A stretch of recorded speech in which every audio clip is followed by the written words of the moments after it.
क्रियाकलाप बा गतिविधि। विभिन्न प्रकार रक्तकोषगुड़ी को देखा आस एक गतिविधि करवा। मु ठोपाए रक्त एक काच मसृण पटा उपरे नहीं वर्तमान यह अणुवीक्षण जंत्र द्वारा निरीक्षण करुछि। आमे एथिरे लाल रक्त कणिका बा लोहित रक्त कणिका, श्वेत रक्त कणिका बा श्वेत कणिका गुड़ी को देखिपारिबा। समस्त रक्त परिमाणर 55% रक्त रस द्वारा गठित।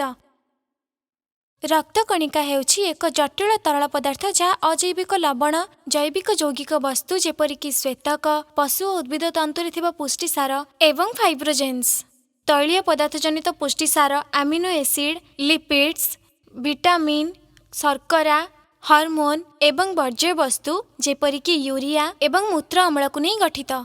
मनिषर लोहित रक्तकोषगुड़िक अवतल द्वारा वृत्ताकार, अकेन्द्रिक एवं अधिक संख्यार उपस्थित रही थांती।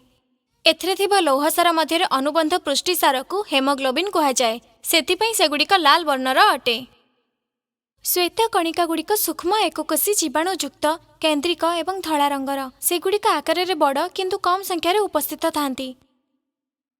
सेगुड़िक मुख्यतः दुई प्रकार, अकणिकाणु श्वेतकोशिका जहाँ कणिका विहीन एवं अकेन्द्रिक अटे। एगुड़िक मध्य दुई प्रकार, एक केन्द्रिक श्वेतकणिका एवं लसिकाणु। कणिकाणु श्वेतकोशिका जीवकोशर केन्द्र बाहर थिबा प्रोटोप्लाज्म परि पदार्थ कोमल केन्द्रिक अटे। सेगुड़िक तीन प्रकार, न्यूट्रोफिल्स, एसिडोफिल्स एवं बेसोफिल्स। रक्तरे थिबा कणिकाणु अणकेन्द्रिक, संयुक्त भग्नखंड, अस्थिमज्जा कोशर रक्तरे थिबा क्षुद्र कणिका अटे, जहाकु महामूल लोहित कोशिका कहुए।